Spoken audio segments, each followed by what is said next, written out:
Halo, Assalamualaikum warahmatullahi wabarakatuh. Ketemu lagi dengan Miss Arum pada pembahasan soal pertemuan 1 yang ada pada modul, yaitu sel eukariotik dan sel prokariotik. Jadi dilengkapi penjelasan-penjelasan yang Miss bahas di video kali ini pada modul kalian. Kalau masih belum mengerti, ulangi lagi videonya pelan-pelan dan jangan lupa dicatat. Oke? Sel nomor 1 itu suatu sel dinyatakan sebagai sel prokariotik jika apa? Nah, sel prokariotik itu utamanya yang membedakan prokariotik dengan eukariotik ada pada membran intinya. Jadi kalau pada sel prokariot dia tidak ada membran inti sel. Ya. Beda dengan membran sel. Kalau membran sel itu kan penyusun dari sel itu sendiri. Kalau membran inti sel ini yang terdapat pada si inti sel gitu. Nah, berarti kalau misalnya dia di sini dikatakan tidak memiliki membran nukleus gitu, iya benar. Apakah dia tidak ada membran plasma? Gitu, salah ya, karena ya tadi barisan yang Miss jelasin, membran plasma itu sama dengan membran sel. Ya, artinya penyusun dari lapisan-lapisan sel itu sendiri. Jadi bukan tidak punya membran, tapi punya ya. Jadi ini salah. Walaupun ininya benar, membran nukleus tidak punya membran nukleus. Lalu tidak memiliki retikulum endoplasma dan lisosom, tidak memiliki mitokondria. Nah, mitokondria, RE dan juga lisosom ini termasuk ke dalam organel-organel sel. Nah, biasanya entah itu sel prokariot atau eukariotik itu punya organel-organelnya gitu. Jadi ini enggak. Kita lihat dia tidak memiliki sistem endomembran dan membran nukleus. Tadi ini ya, membran nukleus ada ya kan? Ini ada. Tidak memiliki membran plasma kan punya. Berarti ini salah. Jadi jawabannya adalah yang D. Nah, sistem endomembran. Nah, karena si prokariotik ini tidak ada tidak ada batasan ya atau pembatas dalam si sel-selnya, maka dia juga tidak memiliki sistem endomembran itu sendiri gitu ya, karena materi intinya itu tidak dibatasi oleh sistem membran atau sistem endomembran gitu. Next, lanjut ke soal yang nomor 2. Pernyataan yang benar mengenai perbedaan antara sel prokariot dengan sel eukariot. Perbedaan antara sel prokariot dan sel eukariot yang barusan dijelasin ya. Yang prokariot deh dulu. Prokariotik. Terus di sini eukariotik. Prokariot dilindungi dinding sel, sedangkan eukariot tidak memiliki dinding sel. Nah, dinding sel itu dimiliki oleh sel tumbuhan ya, sel tumbuhan. Nah, sel tumbuhan ini termasuk ke dalam sel prokariot atau sel eukariot, termasuk ke dalam sel eukariotik gitu. Karena dinding sel itu atau yang ada pada sel tumbuhan, makanya kenapa gambar pada modul ya itu dinding sel ini keras, berbeda dengan sel hewan. Kalau prokariotik ya, sel-sel pada umumnya kayak bakteri gitu, itu prokariotik. Monera ya, itu prokariotik. Berarti kalau dibilang sel prokariot dilindungi oleh dinding sel, sedangkan eukariot tidak, ini kebalik ya, berarti jawabannya lain ini. Sel prokariot selalu memiliki flagel sebagai alat gerak, sedangkan seluruh sel eukaryotik tidak memiliki alat gerak. Kalau dibilang prokariot ada memiliki alat gerak, iya benar. Contohnya adalah si bakteri, dia punya alat gerak berupa flagel, ya. Jadi gambarnya tuh seperti ini. Biasanya nih flagel-flagel ini yang sebagai alat geraknya, itu. Tapi kalau dibilang sel eukaryotik tidak memiliki alat gerak, itu ya salah ya, karena beberapa ada yang punya alat gerak ini. Lalu Kalau kromosom sel eukaryot berada di dalam inti sel, sedangkan kromosom sel eukaryot berada di dalam sitoplasma. Kalau eukaryot berada di dalam inti sel, iya benar, kromosom ya berada di dalam inti sel, benar. Jangan kromosom sel eukaryot berada di dalam sitoplasma. Nah ini juga benar ya, kalau di prokariot itu kromosomnya berada dalam sitoplasma, karena tidak ada yang namanya tadi, tidak ada sistem endomembran tadi itu. Jadi endomembran yang tidak ada pembatas antara si materi genetik dengan sitoplasmanya, jadi bercampur. Jadi jawabannya apa? Jawabannya adalah yang C. Oke, kita lanjut. Berdasarkan ada tidaknya membran inti, sel dibagi menjadi dua jenis, yaitu sel prokaryotik dan sel eukaryotik. Nah, ciri sel prokaryotik itu apa? Lagi-lagi prokaryotik.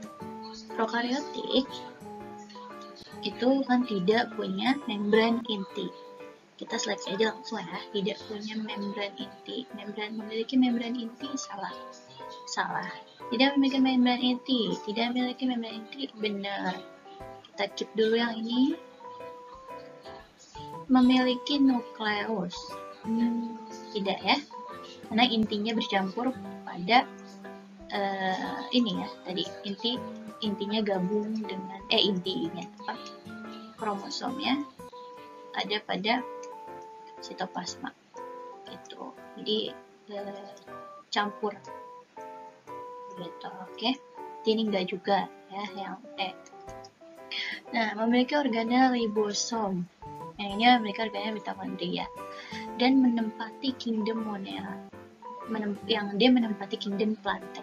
Nah ini kalau misalnya kalian nggak tahu nih organel yang ada di prokariot itu apa ya, ribosom atau mitokondria.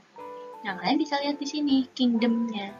Kalau pada prokaryotik ya, prokaryotik kan tadi Miss bilang di awal ada kayak contohnya bakteri itu kan.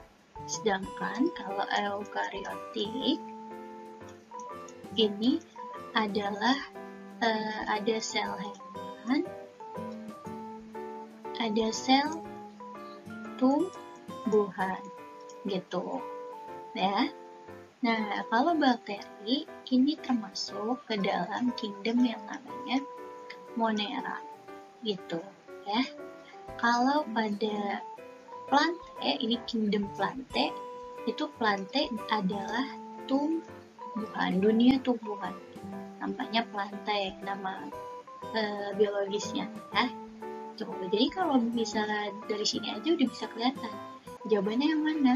Jawabannya adalah yang C, karena yang D ada di sini kingdom plantae, bukan prokariot, tapi dia masuknya adalah si eukaryotik. Itu ya, bisa dipahami ya. Bandingkan. Lanjut. Berikut ini pasangan organel dan fungsi yang tepat. Kalau kalian lihat pada modul itu udah mencantumkan ya, semuanya udah mencantumkan fungsi-fungsi pada tiap organela masing-masing ya. Kalau dalam mitokondria ya, ini mitokondria, misalnya gini A aja deh ya. A itu mitokondria itu adalah pembentukan bentukan energi, atau energi ini sebutan lainnya adalah ATP gitu. Oke. Berarti ini enggak ya, yang A enggak. Lalu ribosom adalah sekresi zat. Kita lengkap dulu yang B-nya. Oke, ribosom. Ribosom itu adalah tempat sintesis dari protein. Sintesis, ingat ya, pembuatan protein. Oke, berarti yang C salah. Tuh, ya. Karena ini seleksi jawaban. Nah ini jawabannya sebenarnya mana dia yang benar? Yang B ya, ini gampang. Kloroplas ya, kloroplas itu ada pada atau menghasilkan ini apa namanya yang kita tahu dengan klorofil atau zat hijau pada daun.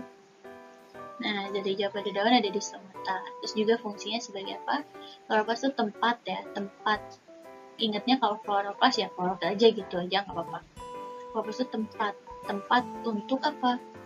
Fotosintesis gitu. Makanya kenapa fungsinya yang benar tuh yang B. Nah, kalau RE itu RE kan ada RE halus dan RE kasar ya. RE halus dan kasar. Bedanya apa nih? RE halus dan RE kasar ya.